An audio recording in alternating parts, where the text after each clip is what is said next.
तो होना ही था, क्योंकि हम लोगों का जिस तरह से कंजम्पशन पैटर्न है, जिस तरह से देश आगे बढ़ रहा है, तो ईवी व्हीकल्स के प्रोडक्शन का, उसका कॉस्ट ऑफ प्रोडक्शन कम होना ही था। डिफरेंट टेक्नोलॉजीज पे उस पर गवर्नमेंट की जो अभी सब्सिडीज आएंगी तो वो अलग उनका मैन्युफैक्चरिंग पे वो बहुत बड़ा एक बूस्ट देगा। क्लीन टेक्नोलॉजी पे भी इस बजट में बहुत अच्छा डिस्कशन है। आप रिसाइकल मैनेजमेंट पे है, प्लास्टिक मैनेजमेंट पे है, या जो भी म्युनिसिपल वेस्ट मैनेजमेंट पे है, तो ये सब में भी स्टार्टअप्स को, और जो भी ऐसे टेक बेस्ड, जो क्लीन टेक बेस्ड जो स्टार्टअप्स हैं, एंटरप्रेन्योर्स हैं, उनको सपोर्ट कर रहा है। तो ये एक बहुत बड़ा बूस्ट है। क्लीन टेक एक बहुत बड़ा हम लोग के देश के लिए बहुत बड़ा एक इम्पोर्टेंट एस्पेक्ट है, स्पेशली पॉल्यूशन को देखते हुए। तो और इस बजट में उसका बहुत अच्छा प्रावधान है। और आने वाले दिनों में हम किन किन क्षेत्रों में आगे बढ़ने जा रहे हैं?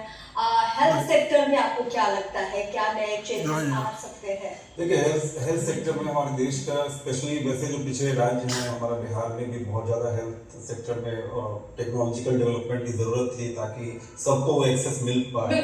तो उसके लिए बजट में ऑब्वियसली लिखा गया है कि डीप टेक और जितने भी टेक एनेबल्ड जो स्टार्टअप्स हैं उनको ज़्यादा सपोर्ट किया जाएगा।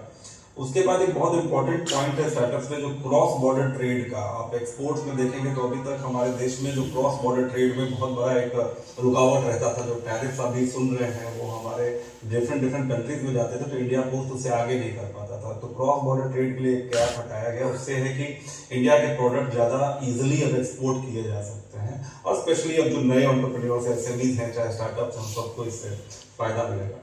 एक और बहुत इंपॉर्टेंट चीज है फार्मर्स के लिए एक आईसीआर, जो हमारा जो प्रीमियम इंस्टीट्यूशन है, जिसके पास सारा रिसर्च डेटा है, या आप इनपुट लिंकेज से लेकर के और डिमांड एनालिसिस सब कुछ जो करती है।